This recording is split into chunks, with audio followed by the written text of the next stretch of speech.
Welcome back to 24-Hour News 8. We continue to follow a lot of big races in Decision 2010. They're big because they're important, but some of them are big in addition to that because there are so many candidates. Term limits have really brought out a full field of candidates, such as the case in the 92nd District, where Doug Bennett, the Democrat who represents this part of Muskegon County, cannot run again. The Republicans have already made the choice.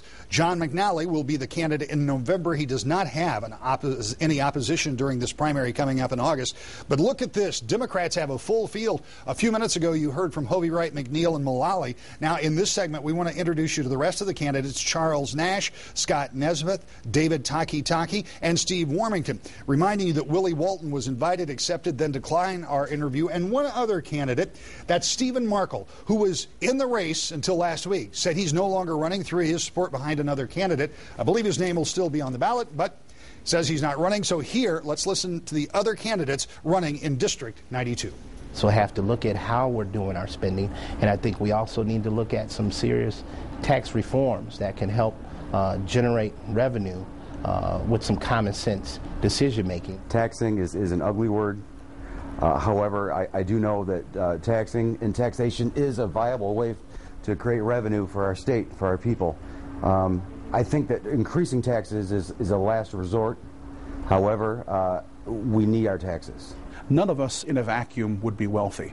We require personal initiative and incentive to go out and be successful in our communities. But we also require the system of government, the system of an economy to gain wealth, prosperity, and luxury. And asking those who extract the most from that system to see to its maintenance, I don't believe is unfair at all. We at the local level have cut our services about as far as we can. We're beginning to have a little bit of the bleeding because you can tell, because the residents are beginning to cry out now when they see some of the services cut. I'm not certain that the state has gotten to the point that they've driven the local governments to.